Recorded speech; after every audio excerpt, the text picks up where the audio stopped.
Yo, salut à tous les amis, c'est Alex et bienvenue sur ma chaîne YouTube. Aujourd'hui on se retrouve pour l'ouverture de la crise écarlate en édition spéciale que j'ai jamais ouvert et qui va envoyer du lourd et j'en suis sûr à 100%. Donc on ouvre ça, j'ai déjà ouvert les petits côtés pour pas galérer pendant une demi-heure pendant la vidéo. Donc ça se présente comme ça, à l'intérieur vous avez l'habitude, édition spéciale ancienne époque, donc 3 boosters avec la carte exclusive juste derrière. Que nous avons là, le zombie gobelin que j'ai déjà. Mais qui fait plaisir, c'est une très belle carte. Et comme j'ai dit, dans l'avenir, j'aimerais bien me faire un petit deck gobelin, full gobelin. Ça peut vraiment être sympa. C'était une idée d'un abonné et c'est vrai que ça peut être stylé. Donc voilà la petite carte, zombie gobelin, la carte exclusive. On avait soit la chance d'avoir le zombie gobelin ou le visage nécro. C'était les deux cartes possibles à l'intérieur. Donc on a le zombie gobelin et on s'ouvre ces 3 boosters de la crise écarlate.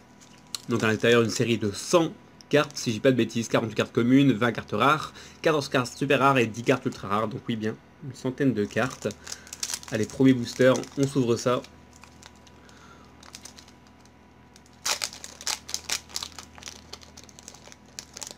Bon là vous avez l'habitude, je fais ma vidéo quand il fait jour, c'est très rare, mais ça arrive. On met ça de côté. Petit focus, épée psychique que j'ai déjà.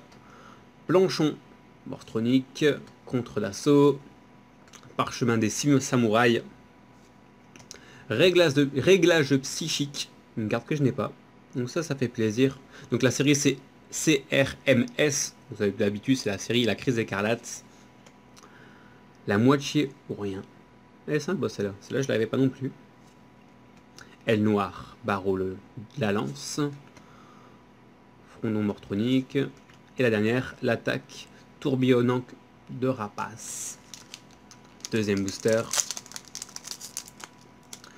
Donc pour ceux qui sont intéressés, cette édition spéciale, j'ai pu la choper sur Yugi Bazaar. Les autres sites ne l'avaient pas, si je dis pas de bêtises. Peut-être... non, Ultra Jeu Parquet, je ne l'avais pas non plus, non. C'est bien sur Yugi Bazaar. Ok, bon, toi j'étais déjà l'épée psychique, encore une fois. Mercenaire d'assaut. Explosion factice. Protecteur du désert. Mur d'épines. Ça c'est une carte que je n'ai pas non plus. Sympa. Sympa cette petite carte là. Petite carte piège qui fait plaisir. Étoile de vigilance. Téléportation d'assaut. Lacération d'assaut. Et maraudeur aux 2 épées. Que j'ai déjà. Mon dernier booster. Bon, j'ai pas sorti du très lourd là. Il faut. Dernier espoir. Allez, on remet du lourd.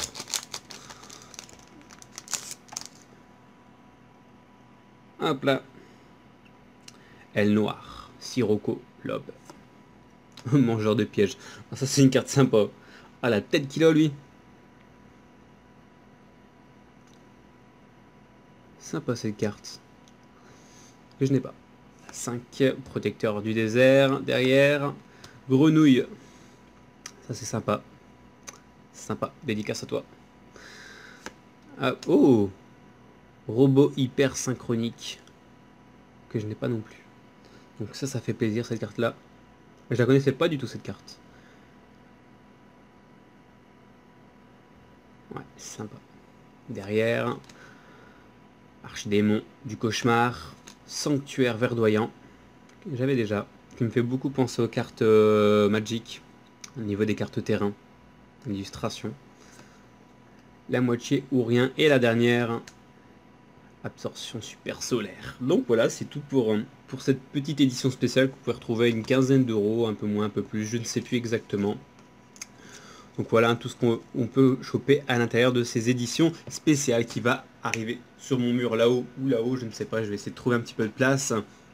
J'avais fait une vidéo d'un vide-grenier samedi, mais j'ai eu énormément de mal, mon logiciel Camstasia ne veut pas l'enregistrer bien, donc je voulais vous mettre ça. Ça fait 3 jours que j'essaye de la faire, à chaque fois que ça plante. J'avais fait un petit vide-grenier où j'avais trouvé des wraps à l'intérieur, des wraps Yu-Gi-Oh! J'avais aussi trouvé 3 autres stands avec des cartes, mais bon, c'était pas C'était des connaisseurs et au final c'était le prix des cartes, on va dire, c'était une 300 cartes pour 25 euros ou 15 euros, je ne sais plus. C'était des anciennes cartes avec des nouvelles, des cartes abîmées, des fausses cartes, des cartes anglaises. Donc au final je l'ai pas pris, c'est dommage que j'avais vraiment fait un petit tour de cette braderie. J'essaierai encore une nouvelle fois de la mettre en ligne, mais bon, la vidéo ne veut pas vraiment, donc voilà. Mais sûrement ce week-end je vais sûrement refaire un nouveau vide-grenier pour vous mettre ça et pour trouver des cartes Yu-Gi-Oh! Ou des produits à thème Yu-Gi-Oh! Sur ce je vous laisse, on se dit à demain pour une prochaine vidéo. Salut salut.